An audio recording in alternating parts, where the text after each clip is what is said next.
Doaba radio, Doaba radio, Doaba radio, Doaba radio, Doaba radio.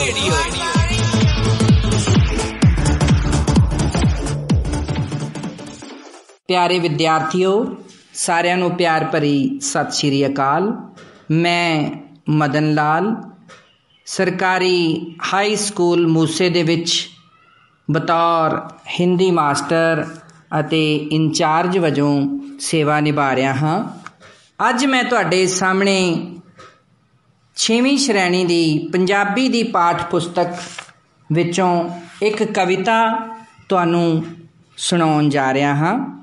ਇਸ ਕਵਿਤਾ ਨੂੰ ਅਸੀਂ ਲੈਅਬੱਧ ਰੂਪ ਦੇ ਵਿੱਚ ਤੁਹਾਡੇ ਨਾਲ ਸਾਂਝਾ ਕਰਾਂਗੇ। ਇਸ ਕਵਿਤਾ ਦੇ ਵਿੱਚੋਂ ਮੈਂ ਪਹਿਲਾਂ ਤੁਹਾਨੂੰ ਕੁਝ ਪ੍ਰਸ਼ਨ ਪੁੱਛਣਾ ਚਾਹਾਂਗਾ। ਪਹਿਲਾ ਪ੍ਰਸ਼ਨ ਹੈ, ਬੱਚਿਓ ਤੁਸੀਂ ਕਿਹੜੇ ਦੇਸ਼ ਵਿੱਚ ਰਹਿੰਦੇ ਹੋ?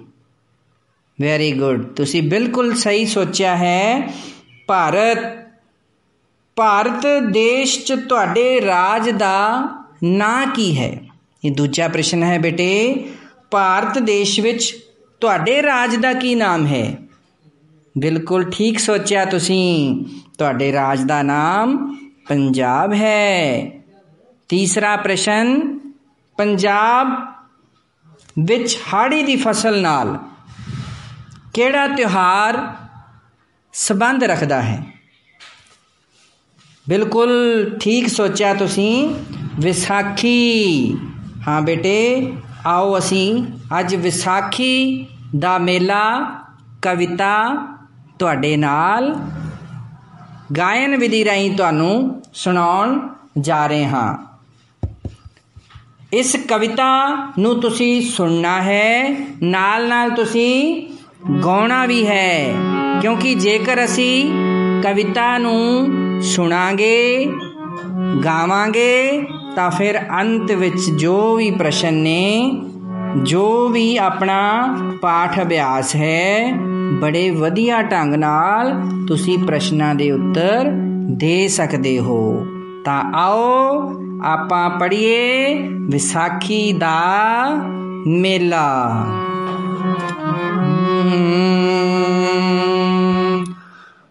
ਕਿੰਨਾ ਹੈ ਵਿਸਾਖੀ ਵਾਲਾ ਮੇਲਾ ਭਰਿਆ, ਜਾਏ ਨਾ ਬਾਜ਼ਾਰਾਂ ਵਿੱਚ ਪੈਰ ਧਰਿਆ। ਕਿੰਨਾ ਹੈ ਵਿਸਾਖੀ ਵਾਲਾ ਮੇਲਾ ਭਰਿਆ, ਜਾਏ ਨਾ ਬਾਜ਼ਾਰਾਂ ਵਿੱਚ ਪੈਰ ਧਰਿਆ। ਕਿੰਨਾ ਹੈ ਵਿਸਾਖੀ ਵਾਲਾ ਮੇਲਾ ਭਰਿਆ, ਜਾਏ ਨਾ ਬਾਜ਼ਾਰਾਂ ਵਿੱਚ ਪੈਰ ਧਰਿਆ।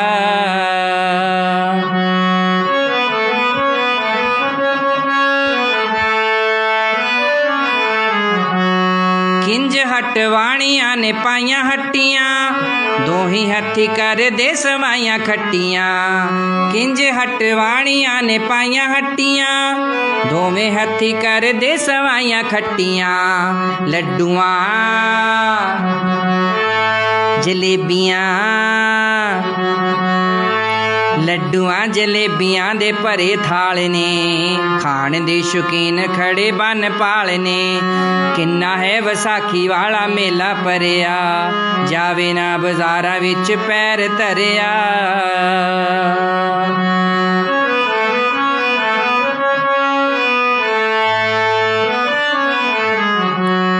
ਟੋਲੀਆਂ ਬਣਾਈਆਂ ਵੱਖੋ ਵੱਖ ਮੇਲੀਆਂ, ਸ਼ੋਭਦੇ ਨੇ ਮੇਲੇ ਸਦਾ ਨਾਲ ਬੇਲੀਆਂ।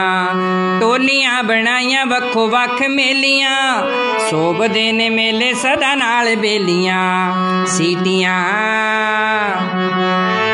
ਸਪੀਕਰਾਂ, ਸੀਟੀਆਂ ਸਪੀਕਰਾਂ ਨੇ ਪਾਇਆ ਸ਼ੋਰ ਹੈ, ਸ਼ੋਰ ਨਾਲ ਮੇਲੇ ਵਿੱਚ ਆਉਂਦਾ ਲੋਰ ਹੈ। ਹੋ ਕਿੰਨਾ ਹੈ ਵਿਸਾਖੀ ਵਾਲਾ ਮੇਲਾ ਭਰਿਆ, ਜਾਏ ਨਾ ਬਾਜ਼ਾਰਾਂ ਵਿੱਚ ਪੈਰ ਧਰਿਆ। ਗਾਓ, ਜਿੰਨਾ ਹੈ ਵਿਸਾਖੀ ਵਾਲਾ ਮੇਲਾ ਭਰਿਆ, ਜਾਏ ਨਾ ਬਾਜ਼ਾਰਾਂ ਵਿੱਚ ਪੈਰ ਧਰਿਆ।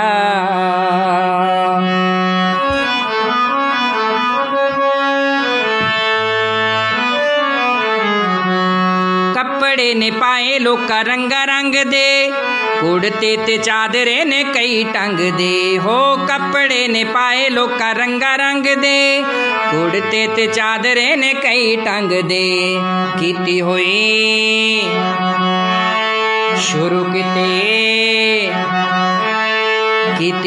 शुरू किते वार टाडियां गल्लां ने सुणाउंदे साडियां तुहाडियां किन्ना है विसाखी वाला मेला भरिया जावे ना बाजारां विच पैर धरिया किन्ना है विसाखी वाला मेला भरिया जाए ना बाजारां विच पैर धरिया।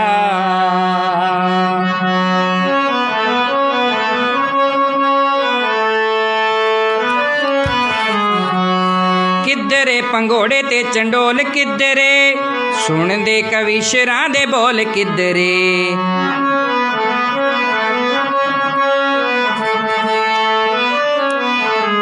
नाल बोलो किधरे पंघोड़े ते चंडोल किधरे सुनदे कविशरां दे बोल किधरे आथणे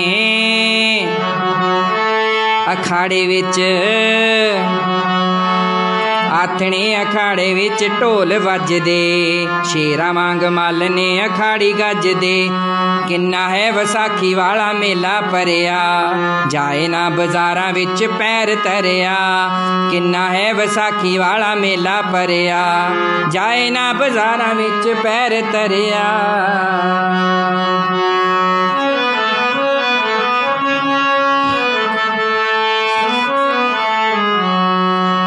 मुल खैया मेले विच टुकिया लभदा नी बंदा साथ नालों उकिया इन्ना मुल खैया मेले विच टुकिया लभदा नी बंदा साथ नालों उकिया भीड़ होवे इन्नी विच बसां लारियां तौबा तौबा कहण चढ़ के सवारियां होए किन्ना है विसाखी वाला मेला भरिया जावे ना बाजारां विच पैर धरिया बोलो किन्ना है विसाखी वाला मेला भरिया जावे ना बाजारां विच पैर धरिया।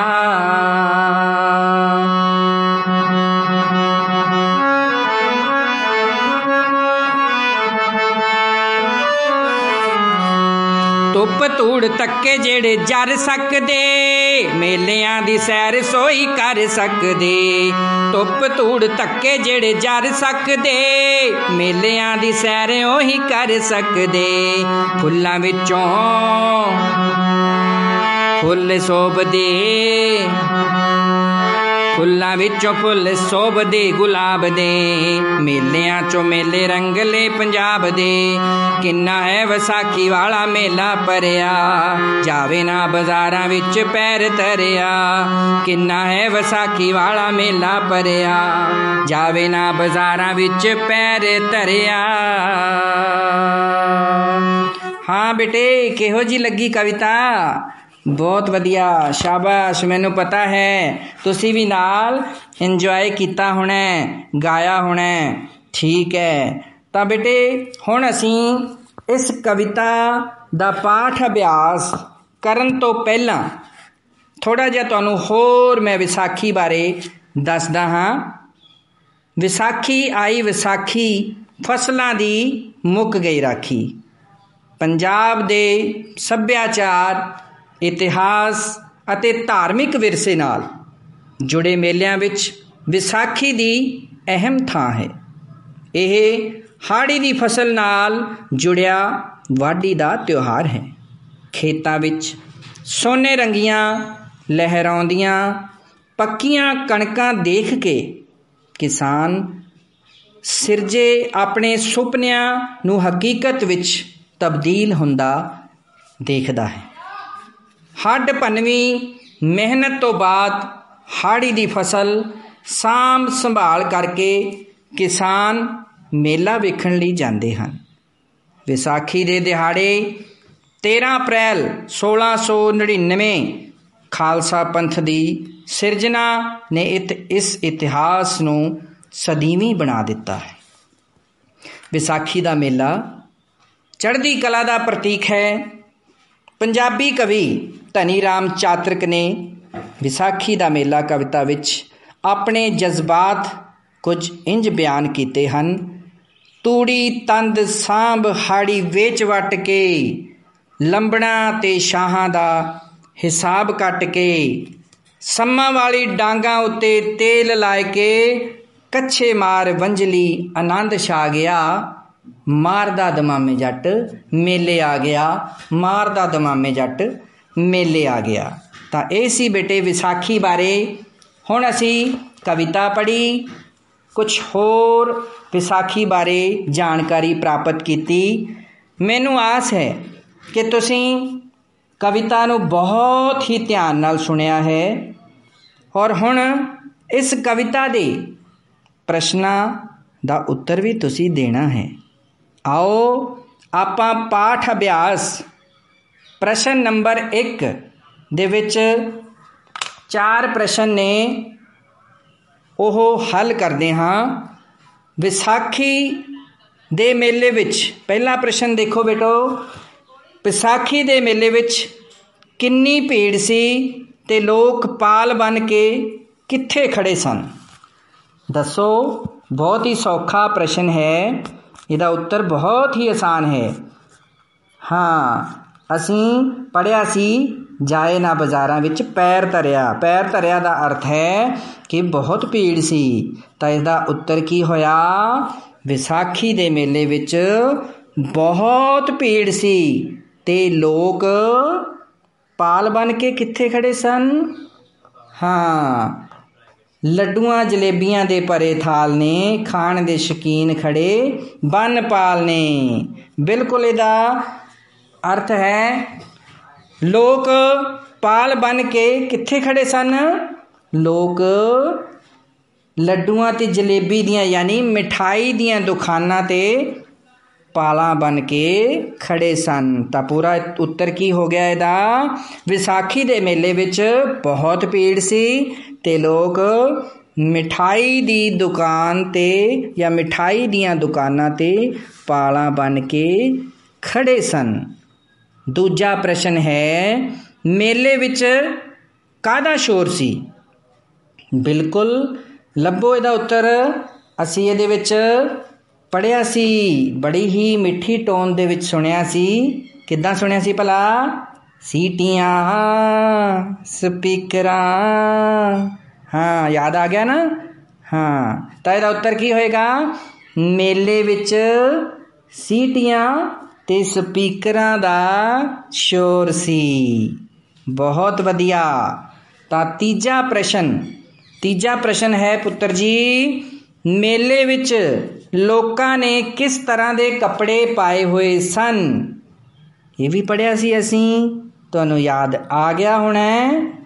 ਕੱਪੜੇ ਨੇ ਪਾਏ ਲੋਕਾਂ ਰੰਗਾ ਰੰਗ ਦੇ, ਕੱਪੜੇ ਨੇ ਪਾਏ ਲੋਕਾਂ ਰੰਗਾ ਰੰਗ ਦੇ। ਆ ਗਿਆ ਯਾਦ? ਬਿਲਕੁਲ ਸਹੀ। ਮੇਲੇ ਵਿੱਚ ਲੋਕਾਂ ਨੇ ਰੰਗਾ ਰੰਗ ਜਾਂ ਰੰਗ ਬਿਰੰਗੇ ਕੱਪੜੇ ਪਾਏ ਹੋਏ ਸਨ।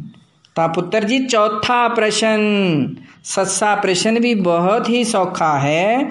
ਮੇਲੇ ਵਿੱਚ ਲੋਕਾਂ ਨੂੰ ਕੀ ਕੀ ਸਹਿਣਾ ਪੈਂਦਾ ਹੈ? ਹਾਂ, ਯਾਦ ਕਰੋ। ਇਸ ਪ੍ਰਸ਼ਨ ਦਾ ਉੱਤਰ ਵੀ ਇਸੇ ਕਵਿਤਾ ਦੀਆਂ ਅੰਤਿਮ ਲਾਈਨਾਂ ਵਿੱਚ ਤੁਹਾਨੂੰ ਨਜ਼ਰ ਆ ਰਿਹਾ ਹੋਣਾ। ਧੁੱਪ ਧੂੜ ਧੱਕੇ ਜਿਹੜੇ ਜਰ ਸਕਦੇ। ਹਾਂ, ਬਿਲਕੁਲ ਠੀਕ। ਮੇਲੇ ਵਿੱਚ ਲੋਕਾਂ ਨੂੰ ਧੁੱਪ ਧੂੜ ਤੇ ਧੱਕੇ ਸਹਿਣੇ ਪੈਂਦੇ ਹਨ। 4 ਪ੍ਰਸ਼ਨ, ਚਾਰਾਂ ਦਾ ਬਹੁਤ ਹੀ ਸੌਖਾ ਉੱਤਰ ਤੁਸੀਂ ਖੁਦ ਹੀ ਲੱਭ ਲਿਆ। ਤਾਂ ਸਾਡੇ ਚਾਰੇ ਹੀ ਪ੍ਰਸ਼ਨ ਬਹੁਤ ਹੀ ਸੌਖੇ ਅਸੀਂ ਹੱਲ ਕਰ ਲਏ ਨੇ। ਦੂਸਰਾ ਪ੍ਰਸ਼ਨ ਹੈ ਪੁੱਤਰ ਜੀ, ਵਿਸਾਖੀ ਦੇ ਮੇਲੇ ਦਾ ਬਿਆਨ ਕੁਝ ਸਤਰਾਂ ਵਿੱਚ ਕਰੋ। ਤਾਂ ਹੁਣ ਤੱਕ ਤੁਸੀਂ ਕਵਿਤਾ ਪੜ੍ਹੀ ਹੈ ਔਰ ਕਵਿਤਾ ਦੇ ਵਿੱਚ ਤੁਹਾਨੂੰ ਪਤਾ ਚੱਲ ਗਿਆ ਹੋਣਾ ਕਿ ਵਿਸਾਖੀ ਦੇ ਮੇਲੇ ਦਾ ਬਿਆਨ ਕਿਸ ਤਰ੍ਹਾਂ ਕਰਨਾ ਹੈ। ਇਹ ਤੁਸੀਂ 5-7 ਸਤਰਾਂ ਦੇ ਵਿੱਚ ਲਿਖ ਲੈਣਾ ਹੈ। ਠੀਕ ਹੈ, ਆ ਜਾਓ ਅਸੀਂ ਅੱਗੇ ਹੱਲ ਕਰਦੇ ਹਾਂ ਤੀਜਾ ਪ੍ਰਸ਼ਨ। ਤੀਜੇ ਪ੍ਰਸ਼ਨ ਦੇ ਵਿੱਚ ਹੇਠ ਲਿਖੇ ਸ਼ਬਦਾਂ ਨੂੰ ਵਾਕਾਂ ਵਿੱਚ ਵਰਤੋ। ਤਾਂ ਵਾਕ ਬਹੁਤ ਹੀ ਸੌਖੇ ਨੇ। ਪਹਿਲਾ ਵਾਕ ਹੈ ਬੇਲੀ। ਤਾਂ ਬੇਲੀ, ਬੇਲੀ ਵਾਕ ਕਿਸ ਤਰ੍ਹਾਂ ਬਣੂਗਾ? ਮੇਰੇ ਬੇਲੀ ਦਾ ਨਾਮ ਹੁਨਰ ਹੈ। ਤੁਸੀਂ ਇਸ ਤਰ੍ਹਾਂ ਆਪਣੇ ਬੇਲੀ ਸਾਥੀ ਦਾ ਨਾਮ, ਆਪਣੇ ਦੋਸਤ ਮਿੱਤਰ ਦਾ ਨਾਮ ਲਿਖ ਸਕਦੇ ਹੋ। ਮੇਰੇ ਬੇਲੀ ਦਾ ਨਾਮ ਰਾਜਨ ਹੈ, ਸਾਜਨ ਹੈ, ਹੁਨਰ ਹੈ, ਕੁਛ ਵੀ ਲਿਖ ਸਕਦੇ ਹੋ, ਜੋ ਵੀ ਤੁਹਾਡੇ ਦੋਸਤ ਦਾ ਨਾਮ ਹੈ। ਜਾਂ ਤੁਸੀਂ ਇਸ ਤਰ੍ਹਾਂ ਵੀ ਬਣਾ ਸਕਦੇ ਹੋ, ਮੇਲੇ ਬੇਲੀਆਂ ਨਾਲ ਹੀ ਚੰਗੇ ਲੱਗਦੇ ਹਨ। ਦੂਜਾ ਵਾਕ ਹੈ ਸ਼ੌਕੀਨ। ਤਾਂ ਇਹਦਾ ਵੀ ਬਹੁਤ ਸੌਖਾ ਬਣ ਸਕਦਾ ਹੈ ਵਾਕ, ਬੱਚੇ ਮਿਠਾਈ ਦੇ ਸ਼ੌਕੀਨ ਹੁੰਦੇ ਹਨ। ਆ ਜਾਓ ਪੁੱਤਰ ਜੀ, ਤੀਜਾ ਵਾਕ ਹੈ ਗੁਲਾਬ। ਤਾਂ ਇਹਦਾ ਵੀ ਬਹੁਤ ਸੌਖਾ ਹੈ, ਬਣਾਓ, ਸ਼ਾਬਾਸ਼। ਗੁਲਾਬ ਦਾ ਫੁੱਲ ਸਭ ਤੋਂ ਸੋਹਣਾ ਲੱਗਦਾ ਹੈ। ਬਿਲਕੁਲ ਠੀਕ, ਤੁਸੀਂ ਇਹ ਵਾਕ ਬਣਾਇਆ। ਅਗਲਾ ਹੈ ਰੰਗਲਾ। ਰੰਗਲਾ ਔਰ ਅੰਤਿਮ ਹੈ ਪੰਜਾਬ। ਇਹਨਾਂ ਦੋਨਾਂ ਦਾ ਵਾਕ ਇੱਕ ਵੀ ਬਣ ਸਕਦਾ ਹੈ। ਸੁਣੋ, ਪੰਜਾਬ ਦੇ ਮੇਲੇ ਰੰਗਲੇ ਮੰਨੇ ਜਾਂਦੇ ਹਨ। ਠੀਕ ਹੈ, ਇੱਕ ਹੀ ਅਸੀਂ ਵਾਕ ਬਣਾਇਆ, ਦੋਨੇ ਹੀ ਵਾਕ ਸਾਡੇ ਇਹਦੇ ਵਿੱਚ ਕਵਰ ਹੁੰਦੇ ਹਨ। ਤੁਸੀਂ ਅਲੱਗ-ਅਲੱਗ ਵੀ ਬਣਾ ਸਕਦੇ ਹੋ। ਜੇ ਇਹ ਇੱਕ ਯਾਦ ਕਰੋ ਤਾਂ ਜਦੋਂ ਜੇ ਤੁਹਾਨੂੰ ਰੰਗਲਾ ਆ ਜੇ ਤਾਂ ਰੰਗਲੇ ਦੇ ਵਿੱਚ ਵੀ ਇਹ ਲਾਈਨ ਲਿਖ ਸਕਦੇ ਹੋ। ਜੇ ਪੰਜਾਬ ਆ ਜੇ ਤਾਂ ਪੰਜਾਬ ਦੇ ਵਿੱਚ ਵੀ ਇਹ ਵਾਕ ਬਣਾ ਸਕਦੇ ਹੋ। ਠੀਕ ਹੈ ਪੁੱਤਰ ਜੀ, ਅਸੀਂ ਵਾਕਾਂ ਵਿੱਚ ਵਰਤੋਂ ਜਿਹੜਾ ਹੈ ਪ੍ਰਸ਼ਨ ਹੱਲ ਕਰ ਲਿਆ ਹੈ। ਇਸ ਤੋਂ ਬਾਅਦ ਹੈ ਔਖੇ ਸ਼ਬਦਾਂ ਦੇ ਅਰਥ। ਤਾਂ ਪਹਿਲਾ ਸ਼ਬਦ ਹੈ ਮੁਲਖਈਆ। ਅਸੀਂ ਪੜ੍ਹਿਆ ਸੀ ਮੁਲਖਈਆ। ਮੁਲਖਈਆ ਹੁੰਦਾ ਪੁੱਤਰ ਜੀ ਬਹੁਤ ਸਾਰੇ ਲੋਕ। ਦੂਸਰਾ ਸ਼ਬਦ ਹੈ ਅਖਾੜਾ। ਅਖਾੜਾ ਹੁੰਦਾ ਹੈ ਉਹ ਜਗ੍ਹਾ ਜਿੱਥੇ ਘੋਲਾਂ ਹੁੰਦੀਆਂ ਨੇ, ਯਾਨੀ ਘੁਲਣ ਦੀ ਥਾਂ ਜਾਂ ਪਿੜ। ਇਸ ਤੋਂ ਬਾਅਦ ਹੈ ਸ਼ਬਦ ਉੱਕਿਆ। ਉੱਕਿਆ ਦਾ ਅਰਥ ਹੈ ਪੁੱਤਰ ਜੀ ਖੁੰਝਿਆ ਜਾਂ ਭੁੱਲਿਆ। ਫਿਰ ਹੈ ਪੰਘੂੜਾ। ਇਹਦਾ ਅਰਥ ਹੈ ਛੋਟਾ ਮੰਜਾ, ਝੂਲਾ ਜਾਂ ਪਾਲਣਾ। ਇਸ ਤੋਂ ਅਗਲਾ ਹੈ ਚੰਡੋਲ।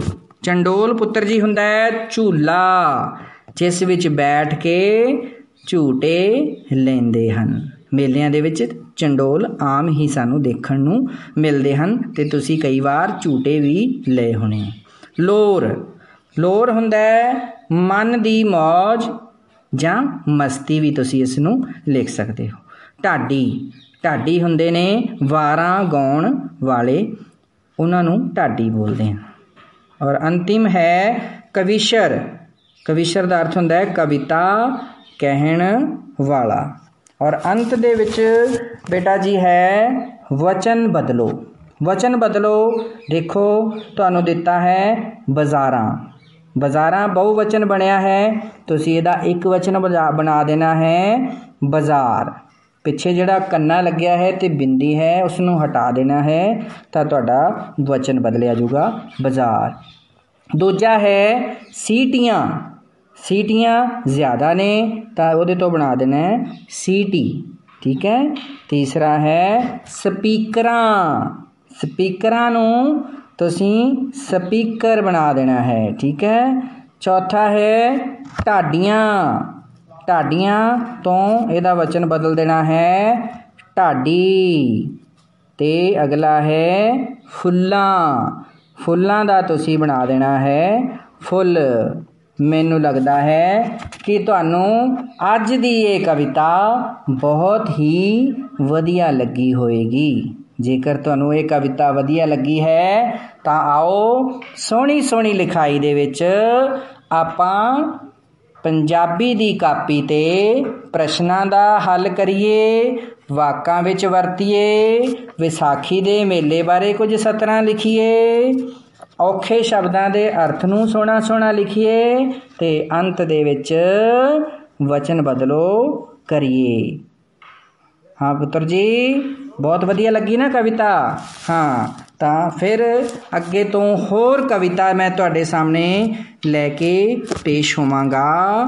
ਉਦੋਂ ਤੱਕ ਸਾਰਿਆਂ ਨੂੰ ਸਤਿ ਸ੍ਰੀ ਅਕਾਲ। Doaba radio, Doaba radio, Doaba radio, Doaba radio, Doaba radio.